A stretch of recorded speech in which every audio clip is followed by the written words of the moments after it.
আমি আপনি যেই আমল করি না কেন, সেটা ছোট হোক আর বড় হোক, আল্লাহ তাআলার কাছে ওই আমলটা কবুল হওয়ার অন্যতম শর্ত হলো আমলটা হতে হবে একমাত্র আল্লাহ তাআলার সন্তুষ্টির জন্য। দুনিয়াতে কোনো মানুষ যদি কোনো আমল মানুষকে দেখানোর জন্য করে, ওই আমল কবুল তো হবেই না, বরং ওই আমল আখিরাতে তার জাহান্নামে যাওয়ার কারণ হয়ে যাবে।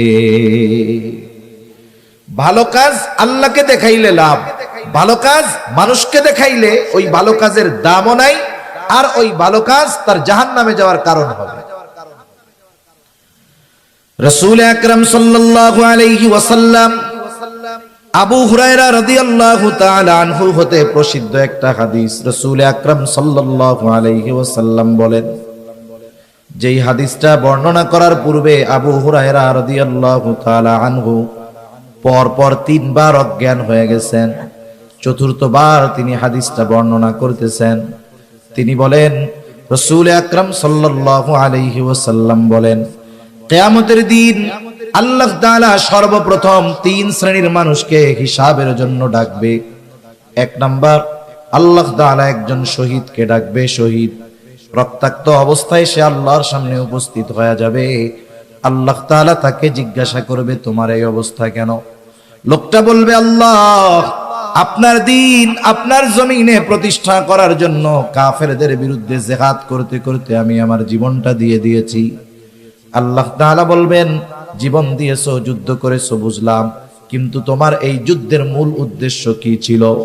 লোকটা তখন বলবে, আল্লাহ, আমি যুদ্ধ করেছি আপনার সন্তুষ্টির জন্য। বলেন তো, আল্লাহ তাআলা আমার আপনার অন্তরের খবর জানে কি জানে না? আল্লাহ তাআলা আমার আপনার খবর কতটা জানে? কোরআনুল কারীমের মধ্যে আল্লাহ তাআলা বলেন, ওয়ালাকাদ খালাকনাল ইনসানা ওয়া না'লামু মা তুওয়াসওয়িসু বিহি নাফসুহু ওয়া নাহনু আকরাবু ইলাইহি মিন হাবলিল ওয়ারিদ। আল্লাহ তাআলা বলেন, আমি মানুষ সৃষ্টি করেছি, শুধু তাই না, ওয়া না'লামু মা তুওয়াসওয়িসু বিহি নাফসুহু, আমি জানি কোন জিনিস তার অন্তরের মধ্যে ওয়াসওয়াসা দেয়। দুনিয়ায় অনেক প্রযুক্তি এখন আধুনিক। একটা মানুষ যদি অসুস্থ হওয়ার আগে সে যদি নিজের দেহকে চেক করায়, এমআরআই করায়, সিটি স্ক্যান করায়, তাকে যখন মেশিনের মধ্যে ভরে দেওয়া হবে, লেজার দিয়ে তাকে যখন পর্যবেক্ষণ করা হবে, একটা মানুষ এখনো অসুস্থ হয় নাই, কিন্তু এই টেস্ট করানোর পরে রিপোর্ট বের হয়ে যাবে তার শরীরের এই অর্গানগুলো দুর্বল আছে, অসুস্থ হতে পারে। তার মানে একটা মানুষ অসুস্থ হওয়ার আগে মোটামুটি তার অবস্থা, দেহের অবস্থা সে মেশিনের মাধ্যমে জানতে পারে। কিন্তু বলেন তো, দুনিয়ায় এমন কোন মেশিন বের হয়েছে নাকি যেই মেশিনের মধ্যে ঢুকায়া দিলে অন্তরের মধ্যে কি আছে সেই খবরটা জানা যাবে? আছে?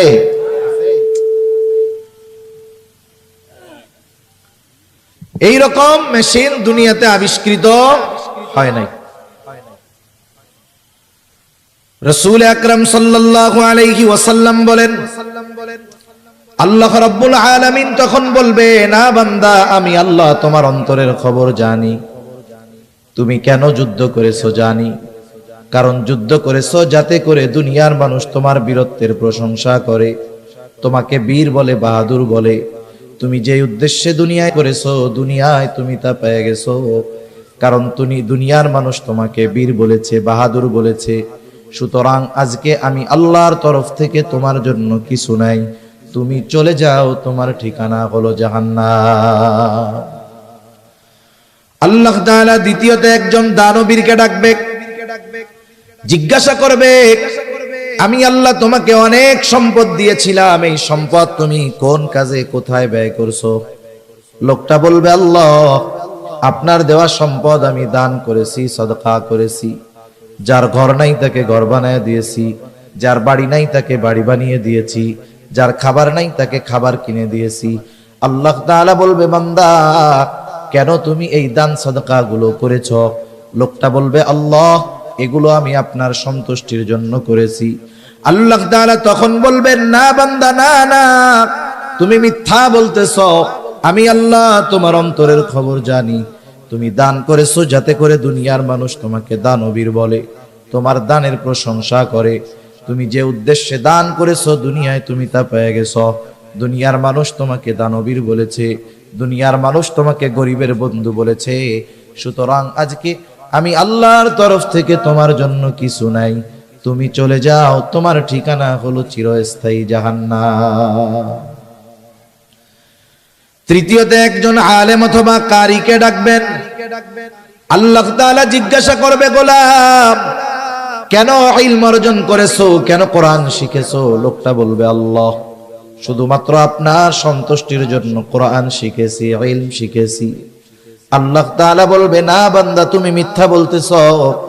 তুমি যে উদ্দেশ্যে ইলম অর্জন করেছো তা হলো দুনিয়ার মানুষ তোমাকে আলেম বলবে, হাফেজ বলবে, তোমার তিলাওয়াত শুনে মানুষ প্রশংসা করবে, তোমার আলোচনা শুনে মানুষ প্রশংসা করবে। তুমি মানুষের প্রশংসার জন্য আলেম হয়েছো, কোরআন শিখেছো।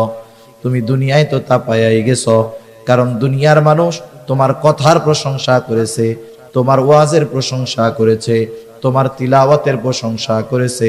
সুতরাং আজকে আমি আল্লাহর তরফ থেকে তোমার জন্য কিছু নাই, তুমি চলে যাও, তোমার ঠিকানা হলো চিরস্থায়ী জাহান্নাম।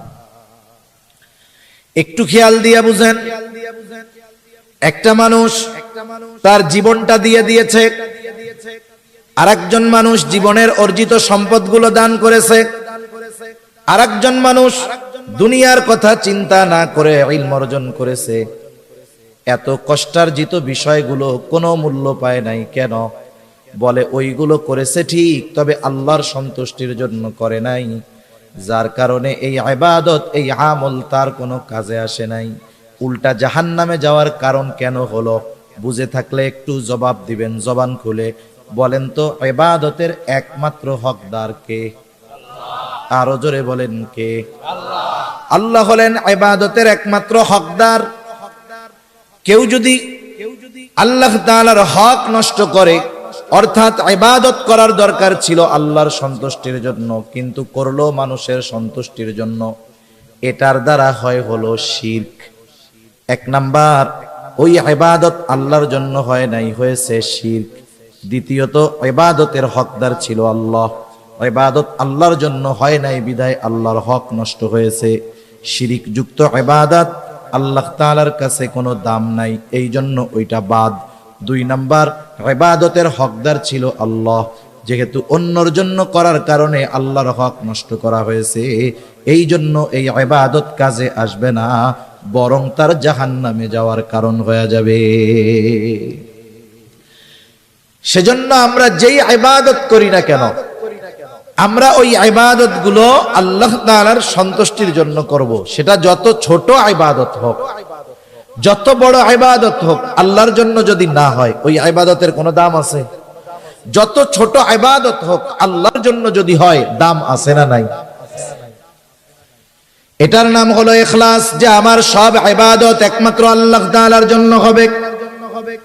যখন কোন ছোট ইবাদতের মধ্যেও এই উদ্দেশ্য থাকে, ওই ইবাদতটা তখন সুন্দর বলে বিবেচিত হয়। আল্লাহ তাআলা বেশি ইবাদত, বেশি আমল আমাদের কাছে চায় না। আল্লাহ তাআলা সুন্দর ইবাদত চায়, সুন্দর আমল চায়। সুন্দর কাকে বলে?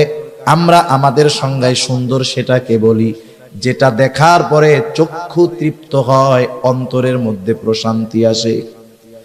এখন বলেন তো, আপনাদের সামনে যদি একজন আফ্রিকার কালো মানুষকে এনে দেওয়া হয়, আমাদের সংজ্ঞায় বলেন তো ওই লোকটা ভালো না কালো? ভালো লাগবে আমাদের? চোখ তৃপ্ত পাবে? তৃপ্তি পাবে?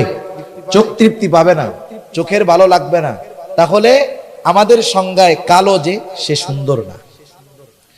কিন্তু আল্লাহ তাআলার সংজ্ঞা, সৌন্দর্যের সংজ্ঞা এটা ভিন্ন সংজ্ঞা। আল্লাহ রাব্বুল আলামিন কোরআনুল কারীমের সূরাতুল মুলকের মধ্যে বলেন, আল্লাযী খালাকাল মাউতা ওয়াল হায়াতা লিয়াবলুয়াকুম আইয়ুকুম আহসানু আমালা। আল্লাহ তাআলা বলেন, তিনি আল্লাহ যিনি জীবন এবং মৃত্যুকে সৃষ্টি করেছেন। এবং কেন করেছেন? বলে লিয়াবলুয়াকুম, তোমাদের পরীক্ষা করার জন্য। কিসের পরীক্ষা? আল্লাহ তাআলা বলেন আইয়ুকুম আহসানু আমালা, পরীক্ষা হলো তোমাদের মধ্যে কার আমল কত সুন্দর। তাহলে আল্লাহ তাআলা বেশি ইবাদত চান না সুন্দর ইবাদত চান? জোরে বলেন, কি ইবাদত? সুন্দর ইবাদত আল্লাহ তাআলা চায়। এখন আল্লাহ তাআলার কাছে সুন্দর কোনটা? বলে যার নিয়ত সুন্দর, যার ইখলাস ঠিক আছে, ওই ইবাদত আল্লাহর কাছে সুন্দর। সুবহানাল্লাহ বলেন। যদি আমাদের সংজ্ঞায় সৌন্দর্যের সংজ্ঞা যেটা, এটা যদি আল্লাহর কাছে হইতো, তাইলে আফ্রিকার কালো মানুষগুলোর আর কোনো দাম থাকতো না, আফ্রিকার কালো মানুষের কোনো মূল্যায়ন থাকতো না। এজন্য আমরা আমাদের ইবাদতগুলোকে আল্লাহর কাছে সুন্দর করে তোলার জন্য যেই ইবাদতটাই করি একমাত্র কার জন্য করব? আল্লাহর জন্য করব। জান্নাতে যাইতে হলে বেশি ইবাদত লাগে না, তবে সুন্দর ইবাদত লাগে। এক সাহাবীর ঘটনা শুনুন। রাসূল আকরাম সাল্লাল্লাহু আলাইহি ওয়াসাল্লাম একদিন মসজিদে নববীর মধ্যে আছেন, ফজরের নামাজের পূর্ব মুহূর্তে সাহাবায়ে কেরাম অপেক্ষা করতেছে নামাজের। হঠাৎ করে নবীজি বলতেছেন, এখন যেই ব্যক্তি দরজা দিয়ে ঢুকবে সে জান্নাতি। এই ঘোষণা যখন নবীজি দিয়েছেন, ঘোষণা দেওয়ার সাথে সাথে সবার নজর চলে গেছে দরজার দিকে। কে সেই সৌভাগ্যবান ব্যক্তি যার ব্যাপারে নবীজি এমন ঘোষণা দিলেন? সবাই দরজার দিকে তাকায় আছে। দেখা গেল একজন মানুষ, সে মসজিদের মধ্যে ঢুকতেছে, তার ওযুর পানি এখনো দাড়ি দিয়া পড়ে। প্রথম দিন চলে গেল, আবার পরদিন নবী ফজরের নামাজের পূর্ব মুহূর্তে আবার বলতেছে, এখন যেই ব্যক্তি দরজা দিয়ে ঢুকবে সে জান্নাতি। আগের দিনের মতো সবার নজর দরজার দিকে। দেখা গেল গতদিন যেই ব্যক্তি ঢুকেছিল, যেই অবস্থায় ঢুকেছিল, আজকেও হুবহু সেই অবস্থায় সে মসজিদের মধ্যে প্রবেশ করলো। দ্বিতীয় দিন চলে গেল, এইবার তৃতীয় দিন আবার নবীজি ফজরের নামাজের পূর্ব মুহূর্তে বলতেছে, এখন যেই ব্যক্তি দরজা দিয়ে ঢুকবে সে জান্নাতি। সবার নজর আবার দরজার দিকে। কে সেই সৌভাগ্যবান ব্যক্তি যার ব্যাপারে নবীজি আজকে এই ঘোষণা দিলেন? তারা তাকায় দেখে, গত 2 দিন যেই ব্যক্তি দরজা দিয়ে ঢুকছে, ঢোকার সময় যেই অবস্থা ছিল আজকেও সেই অবস্থা। তার মানে নবীজির এই ঘোষণার পর 3 দিন পর পর এক ব্যক্তি প্রবেশ করেছে, যার ব্যাপারে নবীজি পরপর 3 দিন এই ঘোষণা দিলেন। ওই লোকটা যে জান্নাতি, কোনো সন্দেহ আছে নাকি? কোনো সন্দেহ নাই। রাসূল আকরাম সাল্লাল্লাহু আলাইহি ওয়াসাল্লামের এমন ঘোষণার পরে আব্দুল্লাহ ইবনে আমর ইবনুল আস রাদিয়াল্লাহু তাআলা আন ওই লোকটাকে গিয়ে জিজ্ঞাসা করতেছে, ভাই আমি তোমার বাড়িতে 3টা রাত থাকতে চাই, 3টা রাত যাপন করতে চাই। উদ্দেশ্য হলো নবীজি যেই ব্যক্তির ব্যাপারে এমন ঘোষণা দিলেন, ওই ব্যক্তির কি স্পেশাল আমল আছে দেখার দরকার। কারণ এই দুনিয়াতে সব শ্রেণীর মানুষ তাদের স্পেশাল আমলগুলো নিরিবিলি রাতের বেলায় করে। বলেন তো, চোর চুরি দিনে করে না রাত্রে করে? ডাকাত ডাকাতি দিনে করে না রাত্র করে? বলেন তো, যারা আহলুল্লাহ বুজুর্গানে দিন, তারা তাদের স্পেশাল ইবাদত গুলো দিনে করে নাকি রাত্রে করে? এই রাতের বেলায় মূলত বুজুর্গ যারা, এরা রাতটাকেই ইবাদতের জন্য বেছে নেয়, কারণ একেবারে নিরিবিলি, কোনো ঝঞ্ঝাট নাই, ঝামেলা নাই। আবার যারা ওই ধরনের অকারেন্স করে, অপরাধ করে, ওরাও অপরাধের জন্য রাত্রকে বেছে নেয়, কারণ মানুষজন সব ঘুমে থাকে, রাস্তায় লোকজন থাকে না। তা উনি চিন্তা করতেছে স্পেশাল ইবাদত তো রাতের বেলা করে। এখন উনি রাতের বেলা কি ইবাদত করে এটা জানার জন্য তো ওনার বাড়িতে থাকার দরকার। উনি গিয়া ওই লোকটাকে বলতেছে। আর এক হাদিসের আলোকে বোঝা যায় নবীজি যেই ব্যক্তির ব্যাপারে এই ঘোষণা দিয়েছেন, ওই ব্যক্তির নাম হলো সাদ বিন মুআজ রাদিয়াল্লাহু তাআলা আনহু, হযরত সাদ রাদিয়াল্লাহু তাআলা আনহু। উনি গিয়ে বলতেছে, ভাই আমি তোমার বাড়িতে একটু রাত্র যাপন করতে চাই। বলে, কোনো অসুবিধা নাই, চলেন। এশার নামাজ পড়ে ওই লোকটার সাথে আব্দুল্লাহ ইবনে আমর ইবনুল আস চলে গেলেন তার বাড়িতে। আগের আমলে আমাদের গ্রাম অঞ্চলে ছিল, বাহিরের কোনো মেহমান যদি আসতো বাড়ির ভিতরে নেওয়া লাগতো না, আমাদের এলাকায় বলে কাছারি ঘর। আপনাদের কি বলে? কাছারি বলে না? আগে কাছারি ছিল। কাছারি এমন ভাবে থাকতো, ঘরের মানুষের মহিলাদের পর্দা এমনি হয়ে যাইত। কাছারির মুখটা থাকতো বাহির দিকে, মেহমান ঢুকতো, ওইখানে পানি বাথরুম করার ব্যবস্থা বাইরে থাকতো। তার মানে একজন মেহমান আসলে ভেতরের মহিলাদের পর্দার ব্যাপারে কোনো সমস্যা হইতো না। দেখেন আগের মানুষেরা, আমাদের মা দাদিরা নানিরা, এনারা কিন্তু এত বোরকা পইরা ঘুরে নাই। কিন্তু এমনও দেখা গেছে ওই দাদি নানিদেরকে ওই বাড়ির মানুষ সারা জিন্দেগিতে অন্য পরপুরুষ এক নজরও দেখতে পারে নাই। ঠিক কিনা বলেন? আসলে বিষয় হলো বোরকাটা পর্দার জন্য জরুরি তা না, পর্দার জন্য মূলত নিজেকে প্রস্তুত করার দরকার। এখনের বোরকাগুলো পরার পরে তো আরো পর্দার চাইতে বেপর্দা হয়। ঠিক কিনা বলেন? বোরকা পরে কেন? বলে পর্দা করার জন্য। পর্দা করার জন্য যদি পরে, এখনকার যে ভাব বোরকা, আসলে ওইটা তো পর্দার জন্য হয় না, বরং মানুষকে আরো তার পোশাকের প্রতি আকৃষ্ট করার জন্য পরা হয়। সে যদি নিজেকে লুকানোর জন্য পরতো তাহলে ওই ধরনের স্টাইল থাকতো না, এমব্রয়ডারি থাকতো না, 14-15টা কুচি থাকতো না। কি যে ভাব হইছে বোরকার, এগুলো দ্বারা বাস্তবিক পর্দা হয় না। অথচ আগের মহিলারা এখনো অনেক আছে আমাদের গ্রাম অঞ্চলগুলোতে। পুরুষ মানুষ দেখছে, বৃদ্ধ মানুষ, কেউ তার দিকে তাকাবে না। সে দেখা যাচ্ছে রাস্তার থেকে নেমে কাপড়টাকে এমন ভাবে ঢাকনা দিছে যে তার দেহের আবহাওয়া আকৃতি বোঝার কোনো সিস্টেম নেই। কাচারি ঘরে থাকতে দিয়েছে আব্দুল্লাহ ইবনে আমর ইবনুল আসকে। আব্দুল্লাহ ইবনে আমর ইবনুল আস তিনি তো ঘুমানোর জন্য যান নাই, মূলত দেখার জন্য গেছে কি ইবাদত করে। তিনি খেয়াল করলেন ওই ব্যক্তি ঘরের মধ্যে ঢুকলো, বাতি নিভায়া দিল, ঘুমায় গেল। আব্দুল্লাহ ইবনে আমর ইবনুল আস সারা রাত সজাগ, কোন সময় উঠে আর কোন সময় কি ইবাদত করে দেখবে। কিন্তু দেখা গেল অপেক্ষা করতে করতে ফজরের আজান হয়ে গেছে, লোকটা ঘুমের থেকে উঠছে মাত্র।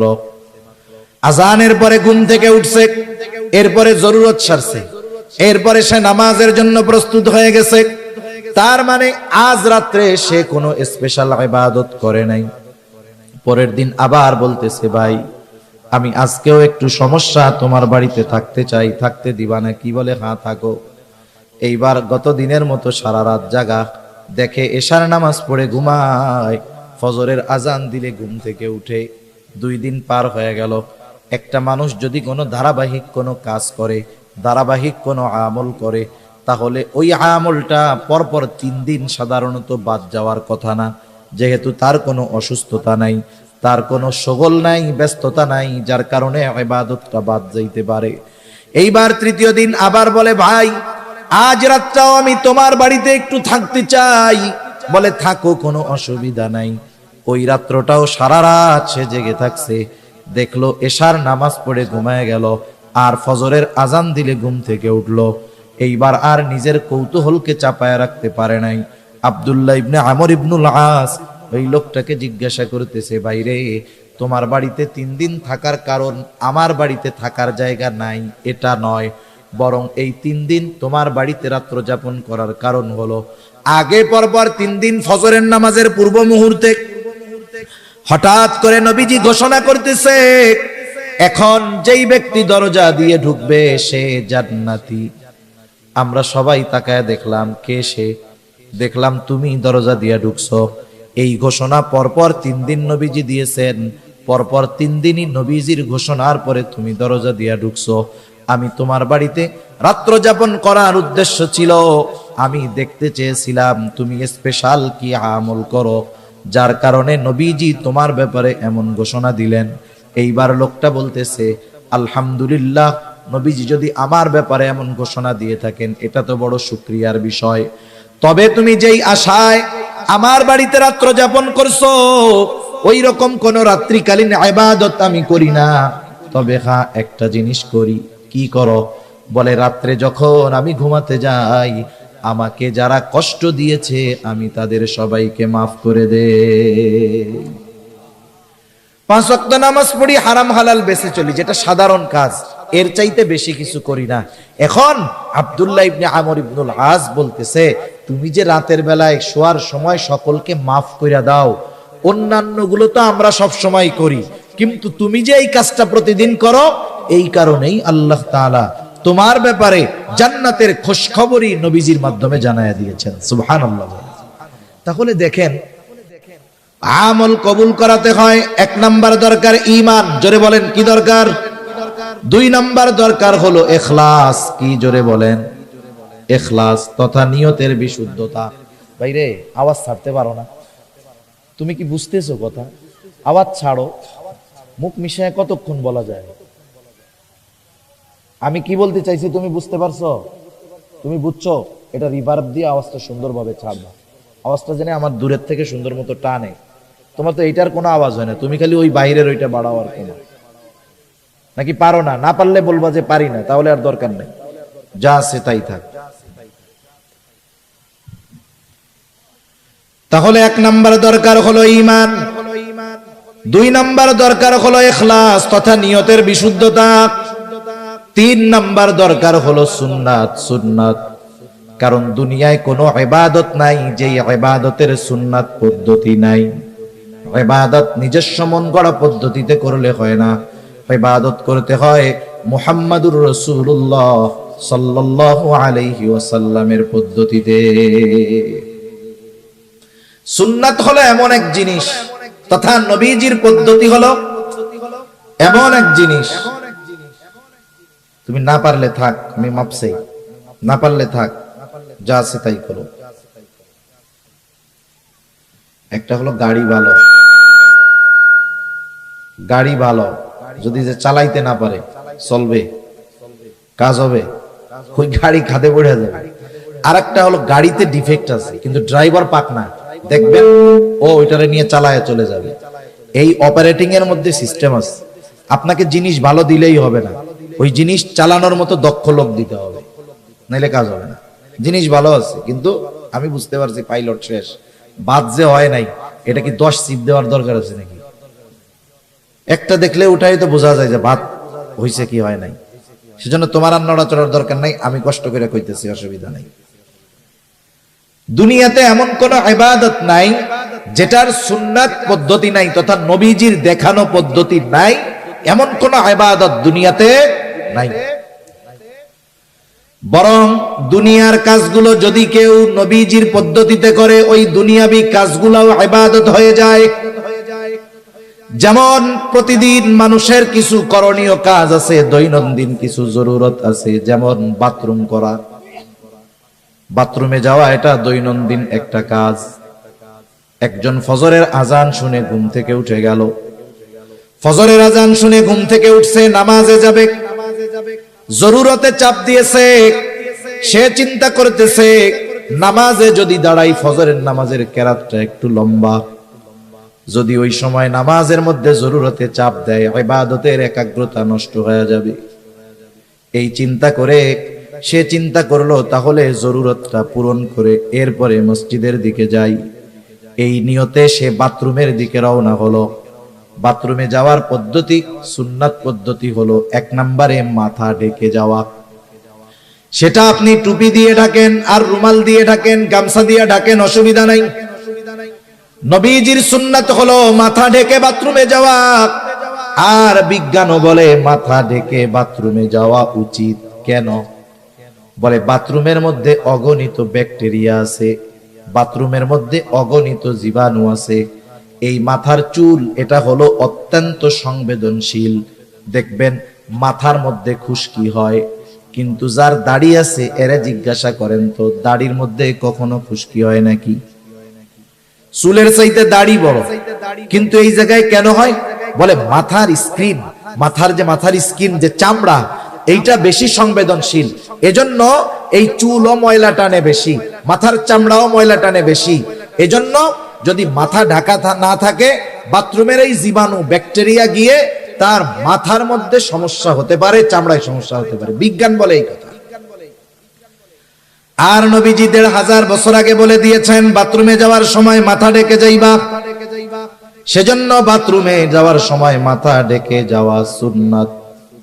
কথায় কথা আসে তাই একটা জিনিস বলে দেই, আমরা তো এখন সভ্যকে আধুনিককে, যার ঘরের মধ্যে বাথরুম বেশি সে তত আধুনিক, ঠিক না?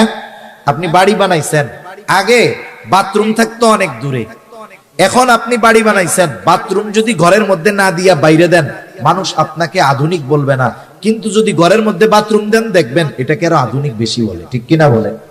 আধুনিকতা কি হইছে? বাইরের বাথরুম ঘরে ঢুকছে, বাইরের পায়খানা কই ঢুকছে? ঘরের মধ্যে ঢুকছে। এই হলো আধুনিকতার নাম। এই বাথরুম ঘরে হওয়ার কারণে আমরা অনেক সময় মেসওয়াক, আমাদের ব্রাশ, এগুলো বাথরুমের মধ্যে রাখি, একটা র্যাকের মধ্যে রেখে দেয়। এখন বাথরুমের মধ্যে যখন থাকে ব্যাকটেরিয়া, জীবাণু থাকে, আপনি ঘুম থেকে উঠে পেস্ট লাগায় ব্রাশ করতেছেন, ওই জীবাণু ওর দ্বারা আপনার পেটে সমস্যা হতে পারে। এজন্য বিশেষ করে মেসওয়াক, ব্রাশ এগুলো বাথরুমের বাইরে রাখবো তো ইনশাআল্লাহ। এবার আপনি বাথরুমে ঢুকবেন, ঢোকার আগে দোয়া পড়তে হবে। অনেকে জানে না, ঢুইকা এরপরে দোয়া পড়ে। ঢোকার আগে দোয়া পড়বেন, এরপরে বাম পা দিয়ে ঢুকবেন, বাথরুমের মধ্যে বসলেন, জরুরত ছাড়লেন, টিস্যু ইউজ করলেন, পানি দিয়ে পরিষ্কার পরিচ্ছন্ন হইলেন, এরপরে ওযু যদি ভেতরে করার ব্যবস্থা থাকে ওযু করলেন, যদি বাহির খাওয়ার দরকার হয় ডান পা দিয়ে বাহির হলেন, বাহির হওয়ার পরে দোয়া পড়লেন। আমি শুধু উল্লেখযোগ্য সুন্নাত গুলা বললাম। একটা মানুষ যদি সুন্নাত তরিকায় বাথরুম করে তাহলে ওই বাথরুম করার মধ্যে তার কমপক্ষে 10টা সুন্নাতের আমল হয়ে যায়। অথচ এই কাজগুলো আমরা দৈনন্দিন করি। আবার দেখেন, প্রত্যেক বেলা খানা খাই, খানা খাওয়ার সময় দস্তরখানটা বিছান, খানার সময় ডান দিক দিয়ে খানা শুরু করেন, খানার শুরুতে বিসমিল্লাহ বলেন, খানার দোষ ত্রুটি না ধরেন, খানাটা পড়ে গেলে উঠায় খান, প্লেটটাকে ভালো মতো চেটে খান। এই যে অনেক সময় আমরা হুজুররা কোন জায়গায় খাইতে গেলে একটু চাইটা চুইটা খাই, অনেকজন দেখা দেখা কয় কিরে দেখ হুজুর প্লেট না খায় ফেলায়, আল্লাহ জানে। আরে প্লেট তো জান্নাতে গিয়া খামু, এর আগে একটু প্র্যাকটিস করে নি, ঠিক কিনা বলেন? এই যে দেখেন বিজ্ঞান কি বলে, আমি আপনি যখন খাবার পরে আঙ্গুলগুলো চেটে খাই, আঙ্গুলের উপরে ধারালো ধারালো দাগ আছে না নাই? মানুষ মারা যাওয়ার সাথে সাথে এই রেখাগুলো চলে যায়। এটা যখন জিহ্বার সাথে ঘষা খায় দেখবেন একটা লালা হয়, লালা। এই লালাটা কত উপকারী! এই লালাটা আমি আপনি খেয়ে ফেলি যখন, এটা আমার আপনার খাবার হজমের জন্য কাজ করে। সুবহান। আপনি প্লেট চাইটা খাইতেছেন, মানুষ বলতেছে খ্যাত, আমি বলি এটা সুন্নাত। উপকার কি? 1 নাম্বার নবীর সুন্নাত অনুযায়ী খানা খাওয়ার কারণে সওয়াব হইল। 2 নাম্বার, হাত যখন চেটে পুটে খেলাম, এই যে লালা হলো ঘষা লাগার কারণে, এই লালা আমার হজমের জন্য কাজ করবে। সুবহান। ইসলামের প্রত্যেকটা বিষয় মেনে চললে আখিরাতের উপকার তো আছে, দুনিয়ার গুলোও আছে। তবে আমরা দুনিয়াবি কল্যাণের জন্য ইবাদত করব না, ইবাদত করব আল্লাহর জন্য, আর দুনিয়াবি কল্যাণ অটোমেটিক্যালি আল্লাহ দান করবে। সুবহানাল্লাহ। তাহলে দুনিয়ার কাজগুলো যদি নবীর তরিকায় করা হয়, সুন্নাত তরিকায় করা হয়, ওগুলো ইবাদত হয়ে যায়। আর ইবাদত যেগুলো, ওগুলো অবশ্যই অবশ্যই নবীজির সুন্নাত তরিকায় করতেই হবে। সুন্নাত বিহীন কোনো ইবাদত নাই। অনেকে মনে করে সুন্নাত মনে হয় এমন জিনিস, করলে সওয়াব না করলে গুনাহ নাই। আসলে বিষয়টা এমন নয়। কিছু সুন্নাত আছে ফরজ, কিছু সুন্নাত আছে ওয়াজিব, কিছু সুন্নাত আছে সেটা স্বাভাবিক সুন্নাত। এখন কথা হইল কিছু সুন্নাত ফরজ, এটা কেমনে হয়?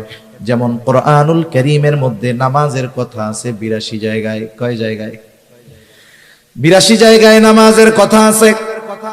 আল্লাহ তাআলা কোন বিষয়ে গুরুত্ব আরোপ করার জন্য একাধিকবার বলার দরকার হয় না, একবার বললেই সেটা যথেষ্ট হয়ে যায়। আল্লাহ তাআলা 82 জায়গায় নামাজের কথা উল্লেখ করার দ্বারা কমপক্ষে 82টা উদ্দেশ্য আছে। আল্লাহ তাআলা নামাজের কথা কোরআনুল কারীমে 82 জায়গায় বলছেন। এখন যদি গোটা দুনিয়ার সব মুফাসসিরদেরকে একত্রিত করেন, সকলকে যদি বলেন আপনারা সবাই মিলে নবীর সুন্নাত বাদ দিয়ে, নবীর হাদিস বাদ দিয়ে, শুধুমাত্র কোরআন থেকে ফজরের 2 রাকাত নামাজ আমরা যেই পদ্ধতিতে পড়ি, ওই পদ্ধতিগুলো শুধু কোরআন থেকে বের করে দিবেন, আপনারা সাধারণ মানুষও সহজে বুঝবেন বলেন তো নবীর সুন্নাত হাদিস বাদ দিয়ে শুধু কোরআন থেকে 2 রাকাত নামাজ পড়ার পদ্ধতি কিয়ামত পর্যন্ত কেউ বের করতে পারবে নাকি? কেউ কিয়ামত পর্যন্ত পারবে না, অসম্ভব এটা। তাহলে নামাজের আদেশ করেছেন আল্লাহ, আর নামাজ কিভাবে পড়তে হবে শিখিয়ে দিয়েছেন মুহাম্মাদুর রাসূলুল্লাহ সাল্লাল্লাহু আলাইহি ওয়াসাল্লাম। নবীজি বলেন, সল্লু কামা রাআইতুমুনি উসাল্লি। নামাজ কিভাবে পড়তে হবে আমাকে দেখে দেখে তোমরা শিখো, আমাকে দেখে দেখে নামাজ পড়া শিখো। কিভাবে নামাজ পড়তে হবে, তার মানে নামাজের আদেশ করেছেন আল্লাহ, আর নামাজের পদ্ধতি শিখিয়ে দিয়েছেন মুহাম্মাদুর রাসূলুল্লাহ। অনেক উদাহরণ না, একটা দুইটা উদাহরণ দেই। আজকে আমি আমার জীবনে কক্সবাজার সবচাইতে ফালতু মাইক পাইলাম। এনারে যেমনে বলতেছি পারতেছে না। আমার আগে ভাই কথা বলছে কেমনে, আমি স্টার্ট করার পরে সাউন্ডটা নষ্ট হয়ে গেল। আমারই বদনসিব মনে হয়। নামাজের যেই ফরজগুলা আছে, নামাজের ফরজগুলার মধ্যে একটা ফরজ হলো রুকু করা। কি করা? আমার দিকে তাকান, একটু কষ্ট করে তাকান, আমি বেশি সময়ের কথা বলবো না। কি করা বলেন না, জোরে বলেন। রুকু করা কি ফরজ? রুকু করা কি ফরজ? রুকুর আদেশ আল্লাহ তাআলা করেছেন। আল্লাহ তাআলা বলেন, ওয়ারকাউ মা'আর রাকিঈন, রুকুকারীদের সাথে রুকু করো। এখন রুকু শব্দের অর্থ হলো ঝুঁকা, ঝুঁকা। এখন ঝুঁকবেন কতটুকু? একজন দাঁড়ানো, সে যদি মাথা ঝুঁকায় এটাও ঝুঁকানো, যদি একেবারে নিচু হয়ে যায় সেটাও ঝুঁকানো। এখন আপনি যদি শুধু কোরআন থেকে রুকুর পদ্ধতিটা নিজে আবিষ্কার করতে চান, তাহলে কতটুকু ঝুঁকতে হবে বের করতে পারবেন না।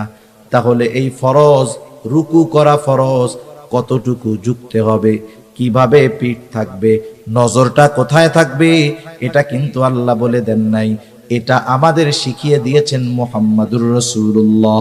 তাহলে এই রুকুর পদ্ধতিটাও একটা সুন্নাত পদ্ধতি। এই জন্য নবীজির কিছু সুন্নাত আছে যেগুলো ফরজের সাথে সম্পৃক্ত, আবার কিছু সুন্নাত আছে যেটা ওয়াজিব। সারা দুনিয়ার মুহাক্কিক উলামায়ে কেরাম একমত, কেউ কষ্ট নেবেন না। এই যে আমাদের দাড়ি হয়, এই দাড়ি হলো মুসলমানদের একটা শিআর, একটা নিদর্শন। উচিত কি? নবীজি বলেন দাড়ি লম্বা করো, মোছকে খাটো করো। নবীজি বলছেন মোছ খাটো করো, দাড়ি লম্বা করো। কতটুক করতে হবে?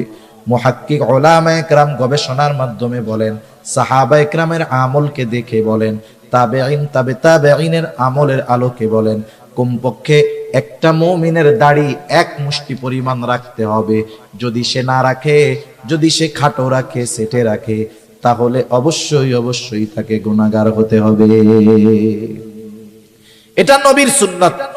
এই সুন্নাতটা কিন্তু ওই সুন্নাত নয় যে রাখলে সওয়াব, না রাখলে গুনাহ নাই। এই সুন্নাতটা হলো দায়েমি সুন্নাত, এজন্য এটা হলো ওয়াজিব। এই সুন্নাতটা কি বলেন? এই নবীর এই দাড়ি রাখার পদ্ধতিটা কি হবে? ওয়াজিব। না রাখলে গুনাহ হবে। আমরা দোয়া করি যারা রাখতে পারে নাই আল্লাহ তাদের রাখার তৌফিক দান করুক। সকলে বলি আমিন। আবার কিছু সুন্নাত, সাধারণ সুন্নাত, আমি যে কথা বোঝানোর জন্য বলতেছিলাম, দুনিয়ার যে কোনো ইবাদত রাসূল আকরাম সাল্লাল্লাহু আলাইহি ওয়াসাল্লামের দেখানো পদ্ধতিতে করতে হবে, নাইলে ওই ইবাদত আল্লাহ তাআলার কাছে কবুল হবে না। তাহলে পেছন থেকে আবার একটু রিভিশন দেই। ইবাদত কবুল হওয়ার জন্য 1 নাম্বার দরকার হলো ঈমান, 2 নাম্বার দরকার হলো ইখলাস তথা নিয়তের বিশুদ্ধতা, যে আমি এই ইবাদত কাকে খুশি করার জন্য, কাকে দেখানোর জন্য করতেছি। 3 নাম্বার, ওই ইবাদতটা হতে হবে নিজের পদ্ধতিতে নয়, নবীজির পদ্ধতিতে। 4 নাম্বার, সে যেই ইবাদত করবে সেই ইবাদতের ব্যাপারে তার জ্ঞান থাকতে হবে, ইলম অর্জন করতে হবে। এই জন্যই নবীজি সাল্লাল্লাহু আলাইহি ওয়াসাল্লাম বলেন, তলাবুল ইলমি ফারিদাতুন আলা কুল্লি মুসলিম, দ্বীনি ইলম শিক্ষা করা প্রত্যেক মুসলমান নরনারীর উপরে ফরজ। কতটুক ফরজ? কেউ কেউ বলেন যতটুকু দ্বারা সে নিজে দ্বীনের উপরে চলতে পারে এতটুকু শিক্ষা করা ফরজ। আবার কেউ কেউ বলেন না না, বরং এর চাইতে আর একটু বেশি শিখতে হবে। কেন? বলে আল্লাহ তাআলা কোরআনুল কারীমের সূরাতুত তাহরিম 28 নম্বর পারা আল্লাহ তাআলা বলেন, ইয়া আইয়ুহাল্লাযীনা আমানু কু আনফুসাকুম ওয়া আহলিকুম নারা। আল্লাহ তাআলা বলেন, হে ঈমানদারেরা, তুমি নিজে জাহান্নামের আগুন থেকে বাঁচাও, অধীনস্থদেরকে জাহান্নামের আগুন থেকে বাঁচাও। তার মানে নিজেও বাঁচতে হবে, নিজের পরিবার পরিজনকেও বাঁচাতে হবে। কেমনে বাঁচবা? বলে নিজে আল্লাহ তাআলার আদেশ নিষেধ মান্য করার মাধ্যমে নিজে বাঁচো, আর অধীনস্থদেরকে মান্য করানোর মাধ্যমে বাঁচাও। নিজে আমল কইরা বাঁচো, অধীনস্থদেরকে আমল করে বাঁচাও। নিজে আল্লাহর হুকুম আহকাম মেনে চলার মাধ্যমে বাঁচো, অধীনস্থদেরকে হুকুম আহকাম মেনে চালানোর মাধ্যমে বাঁচাও। এজন্য আল্লাহ তাআলা কোরআনুল কারীমের মধ্যে একা আমাকে আপনাকে নামাজি হওয়ার আদেশ করেছেন তা নয়। আল্লাহ তাআলা নামাজের ব্যাপারে যেমন বলেন, ওয়ামুর আহলাকা বিসসালাতি ওয়াসতাবির আলাইহা, আরে তুমি তোমার অধীনস্থদেরকে নামাজের আদেশ করো, তুমিও তার উপরে অটল থাকো। কিছু কিছু জায়গায় আল্লাহ তাআলা নিজের আমলের আগে অধীনস্থদেরকে করানোর আদেশ দিয়েছেন। তার মানে আমাদের সমাজে অনেক মানুষ আছে নিজে নামাজ পড়ে, সন্তানরা নামাজ পড়ে না, নিজে নামাজ পড়ে, নিজে ঠিকমতো দিনের উপরে চলে, নিজের ঘরের মানুষ চলে না। আছে না নাই? মনে রাখবেন, ধরা পড়ে যেতে হবে কিয়ামতের দিন। আমি আমল করলাম, অধীনস্থদেরকে দিয়ে আমল করাইলাম না, আদেশ করলাম না। আরে যাদের জন্য রক্ত আপনি পানি বানাইলেন, যাদের জন্য সম্পদ উপার্জন করলেন, আপনার উপার্জিত সম্পদ যারা ভোগ করলো, আল্লাহ না করুক এই সন্তানগুলো, আপনার অধীনস্থ মানুষগুলো যদি কিয়ামতে জাহান্নামী হয়, আপনি যদি ইবাদতের পাহাড় নিয়ে ওঠেন, কিয়ামতের দিন ওই আপন মানুষগুলো আপনার আমার জান্নাতে যাওয়ার সবচাইতে বড় বাধা হয়ে দাঁড়ায় যাবে। ঠিক কি না বলেন? এজন্য ফিকির শুধু একা না, অধীনস্থদেরকে নিয়ে করতে হবে। যেহেতু আল্লাহ তাআলা বলেছেন নিজে জাহান্নামের আগুন থেকে বাঁচো, অধীনস্থদেরকেও বাঁচাও। কেমনে বাঁচবা, কেমনে বাঁচাইবা? বলে আল্লাহ তাআলার আদেশ নিষেধ মান্য করার মাধ্যমে নিজে বাঁচো, অধীনস্থদেরকে মান্য করানোর মাধ্যমে বাঁচাও। বুঝে থাকলে খেয়াল দিয়ে একটু জবাব দিবেন। বলেন তো, আল্লাহ তাআলার আদেশ নিষেধ মেনে চলতে হলে ইলমে দ্বীন দরকার আছে না নাই? আবার যদি আপনি আপনার পরিবার পরিজনকে দ্বীনের উপরে চালাতে চান, ইলমে দ্বীন জানার দরকার আছে না নাই? এই জন্য তারা বলতেছে একটা মানুষের ওই পরিমাণ দ্বীনি ইলম অর্জন করা ফরজ যতটুকুর দ্বারা সে নিজে এবং অধীনস্থদেরকে জাহান্নামের আগুন থেকে বাঁচাতে পারে। এইটুকু পরিমাণ কমপক্ষে সকল মুসলমানের জন্য শেখা ফরজ। আমি জানি যে আমাদের সমাজে, আমাদের কমিউনিটিতে, আমাদের দেশে অনেক পাঁচ ওয়াক্ত নামাজি এই পরিমাণ ইলমে দ্বীন তার জানা নাই। আছে না নাই? এখন কি করবেন? আপনি যদি আপনার মসজিদের ইমাম সাহেবকে গিয়ে বলেন, হুজুর, রাসূল আকরাম সাল্লাল্লাহু আলাইহি ওয়াসাল্লাম তো বলছে দ্বীনি ইলম শিক্ষা করা প্রত্যেক মুসলমান নরনারীর উপরে ফরজ, কমপক্ষে ওইটুকু শিখতে হবে যার দ্বারা নিজে দ্বীনের উপরে চলা যায়, অধীনস্থদেরকে চালানো যায়। আমরা তো এই পরিমাণ মনে হয় জানি না। এটাকে বলা হয় জরুরতে দ্বীন। হুজুর, আমাদেরকে একটু জরুরতে দ্বীন একটু শিক্ষা দেন, যেটুকু শিক্ষা করা ফরজ। আপনার মসজিদের ইমাম সাহেব কি বলবে যে না এটা আমি পারবো না? বলবে? জোরে বলেন না, বলবে? বলবে না।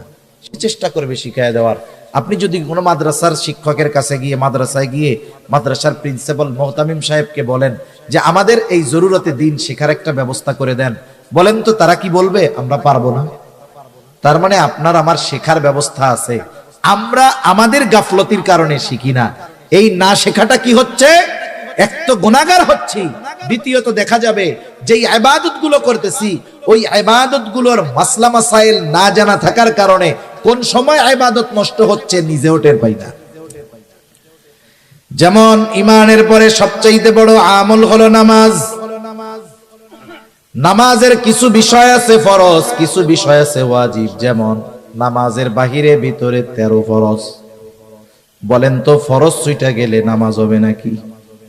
এক লোক নামাজ পড়তেছে, পাশে আর একজন পড়ে, সে নামাজ শেষ করার আগে 2টা সাউ সিজদা দিছে, এরপরে আবার সে সালাম ফিরিয়ে নামাজ শেষ করেছে। পাশের জন এমনিই জিজ্ঞাসা করে, কিরে ভাই, তুমি যে সাহু সিজদা দিলা কারণ কি? বলে সাহু সিজদা কখন দেয়? বলে নামাজের ওয়াজিব ছুটা গেলে সাহু সিজদা দিতে হয়, তাইলে নামাজ হয়ে যায়। কিন্তু ফরজ যদি ছুইটা যায় বলেন তো নামাজ থাকবে না যাবে? এখন বলে সাউজদা দিছস কেন? ওয়াজিব ছুটছে নি? কয় ওয়াজিব টুয়াজিব ছুটে নাই, একটু বায়ু বাইর হয়ে গেছিল। বুঝেন নাই? একটু বায়ু বের হয়ে গেছে, এই জন্য আমি সাউজদা দিছি। এখন বলেন বায়ু যদি বের হয় ওযু থাকে না যায়? ওযু যদি না থাকে নামাজ থাকে না যায়? সাউজদা একটা না 100টা দিলে কাজ হবে? কাজ হবে না। এজন্য ইবাদত সংক্রান্ত মাসলা মাসাইল গুলো জানতে হবে, একটার সাথে একটা কানেক্টেড। আপনি একটাকে বাদ দিয়ে আরেকটা পারবেন না। যেমন দেখেন, নামাজের অন্যতম এক শর্ত কি? ফরজ যে কাপড় পাক। কাপড় কি হওয়া লাগবে? পাক হওয়া লাগবে। কাপড় যদি না পাক হয় অন্য সব ঠিক, নামাজ হবে না।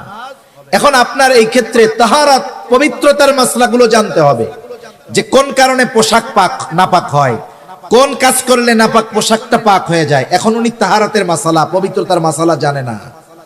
এখন উনি কি করছেন? ওনার কাপড়ে একটু প্রস্রাবের একটা ফোঁটা পড়ছে।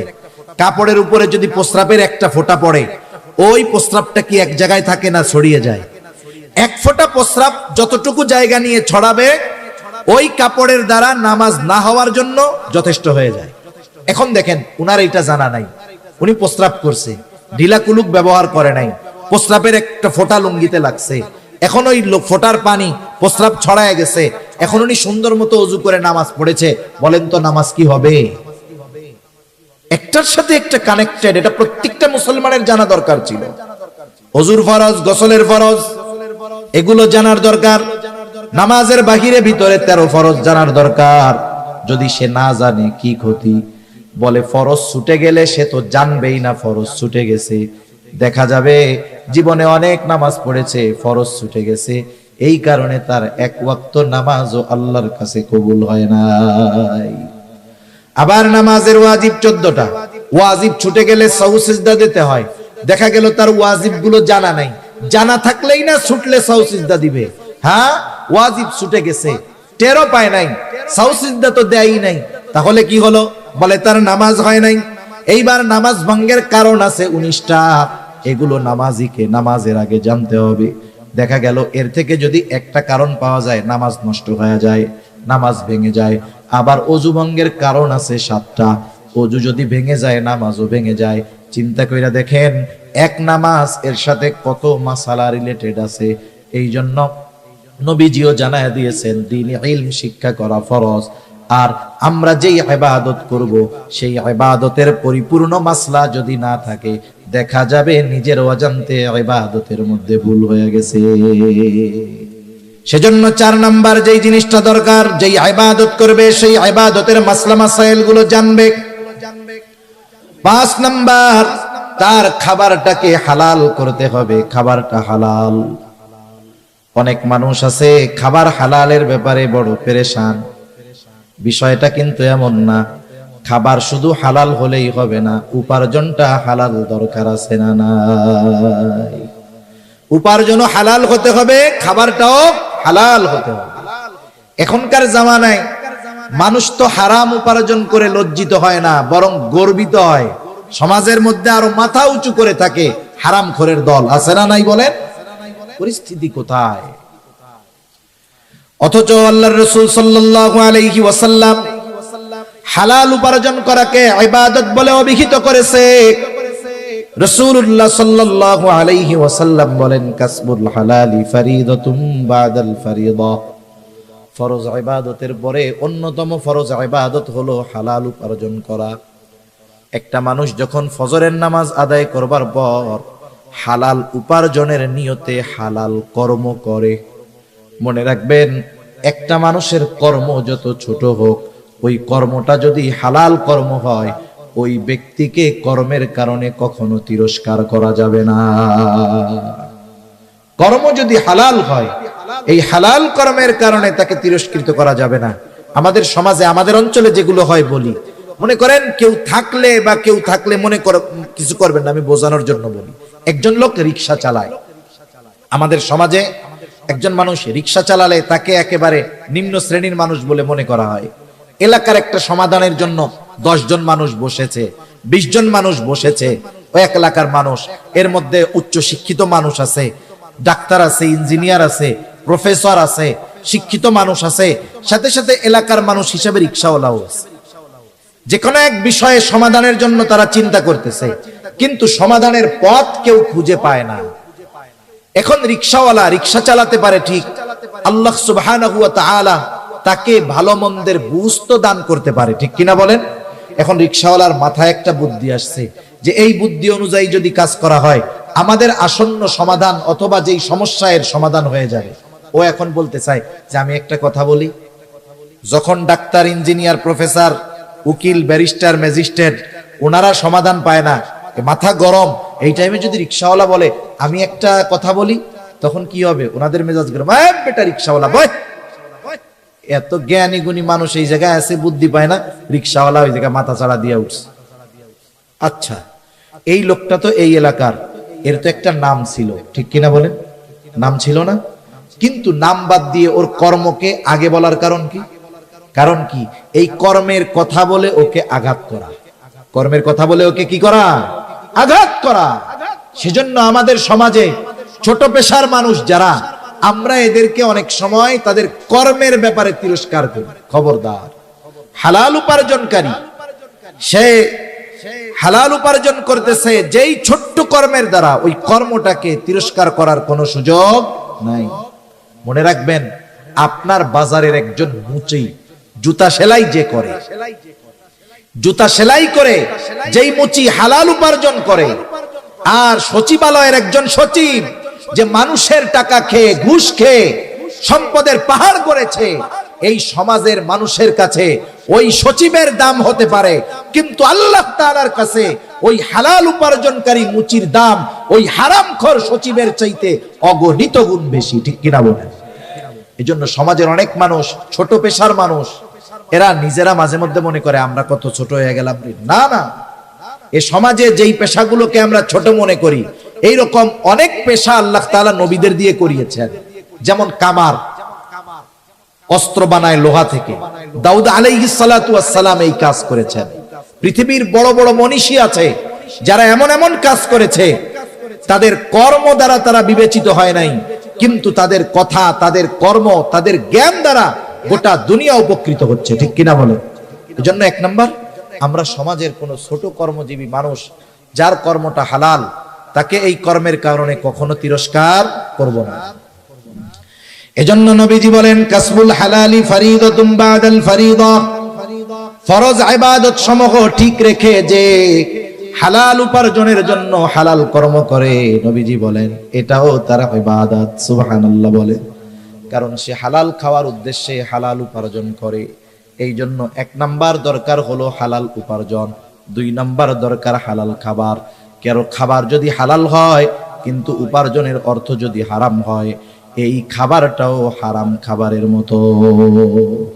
মনে করেন একজন সরকারি চাকরিজীবী, সরকারি চাকরি যত ছোট হোক ওই জায়গার ইনকাম বেশি, বুঝেন নাই?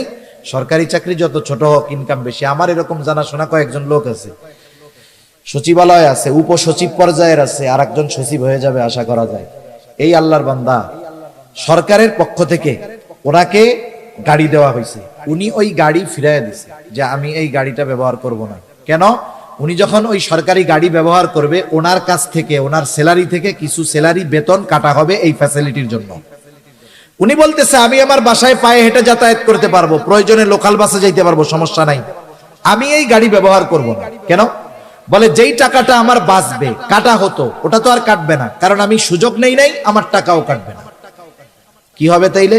বলে ওই টাকাটা হলে আমার বাচ্চা কাচ্চার লেখাপড়ার খরচ চালাইতে আমার একটু সহজ হবে। এটা বলতেছে কে? একজন উপসচিব পর্যায়ের লোক, একজন উপসচিব পর্যায়ের মানুষ।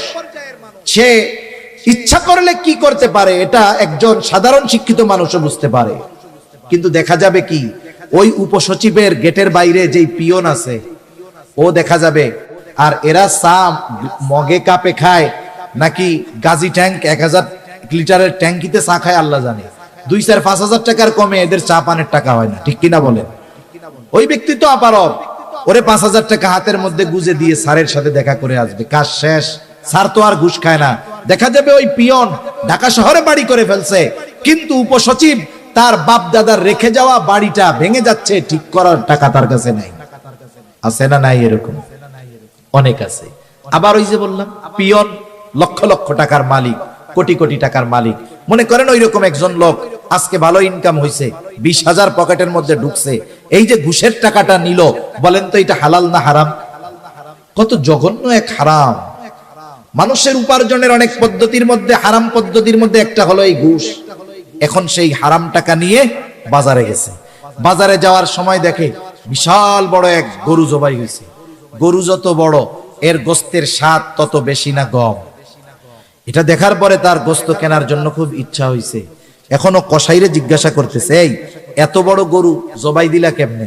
কারণ প্রাণী যদি হালাল হয়, জবাই যদি আল্লাহর নাম বাদ দিয়ে দেওয়া হয়, ওই হালাল প্রাণীর গোস্ত আর হালাল থাকে না। জিজ্ঞাসা করতেছে, জবাই দেওয়ার সময় কি আল্লাহর নাম বলছিলা? কসাইও চালাক কম না। কসাই বলে যে, শোনেন, আমি নিজে নামাজ কালাম পড়ি না, তাতে কি হয়েছে? আমি এ মাসালা খুব ভালো মতো জানি। ইচ্ছা কইরা যদি আল্লাহর নাম বাদ দিয়ে জবাই করি, তাইলে এই গরুর গোস্তের আর হালাল থাকবে না, হারাম হয়ে যাবে। সকলকে যদি খাওয়াই আমার গুনাহ হবে। নিজে নামাজ পড়ি নাই, আল্লাহ চাইলে মাফ করে দিব। মানুষরা যদি হারাম খাওয়াই, হক নষ্ট করা হবে, আল্লাহ মাফ করারও সুযোগ নেই। আমি বিসমিল্লাহ কইয়াই জবাই দিছি। লোক নিশ্চিত হলো যে গরুর গোস্ত কি আছে? হালাল আছে। এইবার কি করতেছে? পকেট থেকে টাকা বের করে দিয়ে বলতেছে, আমারে 10 কেজি গরুর গোস্ত দাও। আমার একটু বলেন, এই যে খাবারটা হালালের ব্যাপারে কত সচেষ্ট সতর্ক হলো, কিন্তু পকেট থেকে যেই টাকা দিল সেটা হালাল না হারাম? এজন্য এই বিষয়টা খেয়াল রাখার দরকার। সে যদি চুরি কইরা ওই গরুর 10 কেজি গোশত নিত, তার যেমন অবস্থা হতো, হালাল হতো না। ওই ঘুষের টাকা, সুদের টাকা দিয়ে যখন কিনছে, ওটাও হালাল হবে না। জুয়া খেলার টাকা দিয়েও যদি কিনে, হালাল হবে না। জুয়া তাস খেলা আসেনি আপনাকে ওইদিকে? হায় হায়, সমাজ ধ্বংস করে দেওয়ার এক পাপ এই জুয়া খেলা। সেজন্য যেহেতু আপনাদের জনপ্রতিনিধিরা আছে, মুরব্বীরা আছে, অনুরোধ থাকবে এই প্রজন্মকে হেফাজত করেন। এখন তো জুয়া খেলার জন্য অনেক কিছু লাগে না, মোবাইল একটা হইলে হইছে। কত জায়গায় দেখি বাজারের মধ্যে রিক্সাওয়ালা রিক্সা রেখে, সিএনজিওয়ালা সিএনজি রেখে 4 জন মোবাইলের মধ্যে লুডু খেলা শুরু করতেছে। কি চলতেছে? জুয়া চলতেছে, বুঝতেই পারবেন না। এখন তাস নিয়ে বসা লাগে না, মোবাইলের মধ্যেই 4 জনে তাস খেলতে পারে। অবস্থা খুব খারাপ। এই জুয়ার ভয়ানক থাবা থেকে এ জাতিকে, আগামী প্রজন্মকে হেফাজত করার দরকার, ঠিক কিনা বলেন? এর দ্বারা উপার্জিত পয়সা, সুদ ঘুষের পয়সা যেমন হারাম, এর দ্বারা উপার্জিত পয়সাটাও হারাম। তাহলে খাবারের ব্যাপারেও সতর্ক থাকতে হবে। খাবারটাও হালাল, উপার্জনটাও হালাল হতে হবে। এখন কথা হলো, কারো খাবার উপার্জন যদি হারাম হয়, তার ক্ষতি কি? বলে বড় বড় 4টা ক্ষতি আছে। কয়টা ক্ষতি? জোরে বলেন না কয়টা? 1 নাম্বার ক্ষতি, যে হারাম উপার্জন করে, হারাম খায়, তার দোয়া আল্লাহ তাআলা কবুল করে না। এই যে আজকে রাত্রে আল্লাহ তাআলা ক্ষমার ঘোষণা দিয়েছেন, ওই মানুষগুলোর জন্য ক্ষমার ঘোষণা নাই। তাদের মধ্যে অন্যতম হলো তারা যারা হারাম খায়। তাদের দোয়া আল্লাহ কবুল করবে না। দোয়া কবুল না করলে ক্ষমা হবে কেমনে? 1 নাম্বার ক্ষতি, তার দোয়া কবুল হয় না। দোয়া কবুলের কিছু সময় আছে, স্থান আছে। ওই সময় স্থানগুলোতে গেলেও তার দোয়া কবুল হবে না। এক ব্যক্তি বহু দূর সফর করে উস্কো খুস্কো চুলে বাইতুল্লাহর কাছে গিয়ে দোয়া করতেছে। সাহাবায়ে কেরাম দেখে মনে করতেছে এই ব্যক্তির দোয়া আল্লাহ তাআলা কবুল করবেন, ঠেকাবেন না। নবীজিকে আল্লাহ তাআলা ওই ব্যক্তির অবস্থা জানায় দিলেন। নবীজি বলেন, আল্লাহ তাআলা ওই ব্যক্তির দোয়া কেমনে কবুল করবে? যার উপার্জনটা হারাম, যার দেহটা হারাম খাবার দিয়ে গঠিত, যার দেহর মধ্যে হারাম পোশাক, ওই ব্যক্তির দোয়া আল্লাহ তাআলা কেমনে কবুল করবে? তাহলে হারাম উপার্জন, হারাম যারা খায়, 1 নম্বরে তাদের দোয়া কবুল হয় না। 2 নাম্বার, যারা হারাম উপার্জন করে, হারাম খায়, নবীজি সাল্লাল্লাহু আলাইহি ওয়াসাল্লাম বলেন, লা ইয়াদখুলুল জান্নাতা জাসাদুন গুদিয়া বিল হারাম। হারাম বক্ষণকারীর শরীর জান্নাতে প্রবেশ করবে না। 1 নাম্বার ক্ষতি, দোয়া কবুল হবে না। 2 নাম্বার ক্ষতি, জান্নাতে প্রবেশ করতে পারবে না। 3 নাম্বার ক্ষতি, আল্লাহ তাআলা কোরআনুল কারীমের মধ্যে বলেন, ইয়া আইয়ুহার রুসুলু কুলু মিনাত তাইয়্যিবাতি ওয়া'মালু সলিহা। আল্লাহ তাআলা সব রাসূলগণকে এক নির্দেশ দিয়েছেন, হে রাসূলগণ, আপনারা পবিত্র খান আর আমলে সালেহ করেন। এর দ্বারা উদ্দেশ্য হলো হালাল খান আর আমলে সালেহ করেন। বুজুর্গানে দিন উলামায়ে কেরাম বলেন, এখানে উদ্দেশ্য হলো যার খাবার অপবিত্র তথা হারাম তার ইবাদত আল্লাহ কবুল করে না।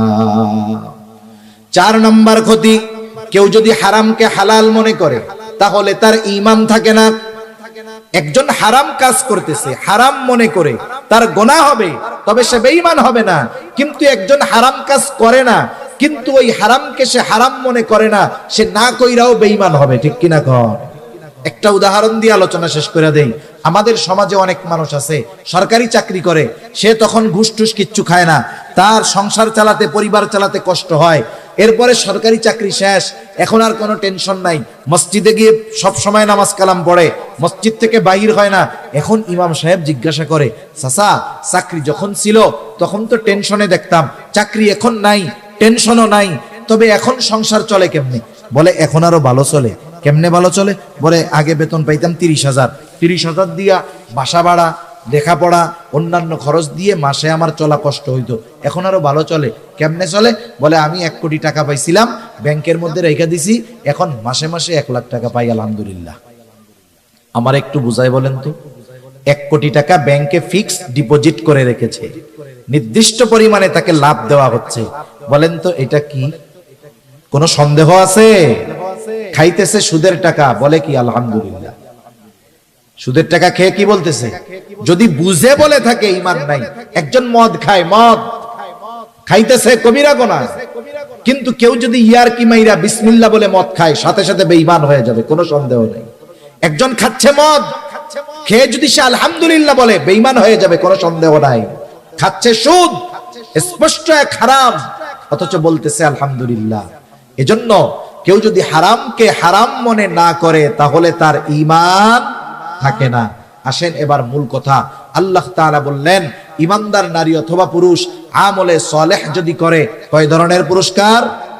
একটু জোরে বলেন, কয় ধরনের? 2 ধরনের পুরস্কার। একটা দিবেন দুনিয়ায়, আর একটা দিবেন আখিরাতে। কি পুরস্কার? 1 নাম্বার দুনিয়ার কথা বলেন। আল্লাহ তাআলা বলেন, ফালানুহইয়ান্নাহু হায়াতান তাইয়্যিবা।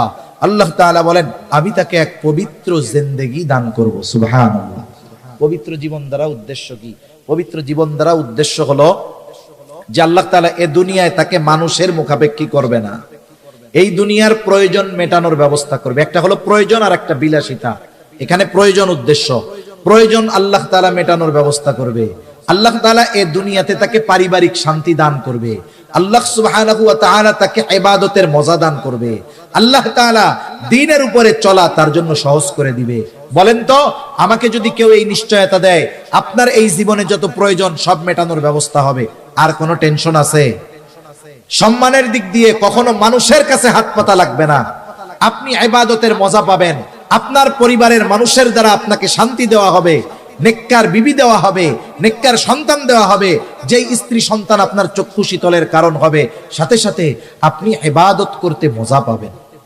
আমরা কিন্তু ইবাদতে মজা পাই না, মসজিদে গেলে বসতে মন চায় না, 4 দোকান থেকে আর উঠতে মন চায় না। ঠিক কিনা বলেন? ইবাদতের মজা, এটা হলো হায়াতান তাইয়্যিবা, পবিত্র জিন্দেগি। আর আখিরাতে কি দিবে?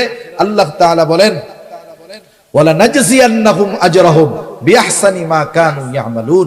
আর আখিরাতে এই আমলে সালেহ যারা ঈমানের সাথে আমলে সালেহ করেছে, এই মানুষগুলোকে আল্লাহ তাআলা দুনিয়ায় যা করছে ওই তুলনায় বহুগুণ বেশি বড় প্রতিদান আল্লাহ তাআলা দিবে। সেজন্য সম্মানিত সুধী, পুরুষ হোক আর নারী হোক, আল্লাহ তাআলা ইবাদতের ক্ষেত্রে কাউকে কম বেশি করেন নাই।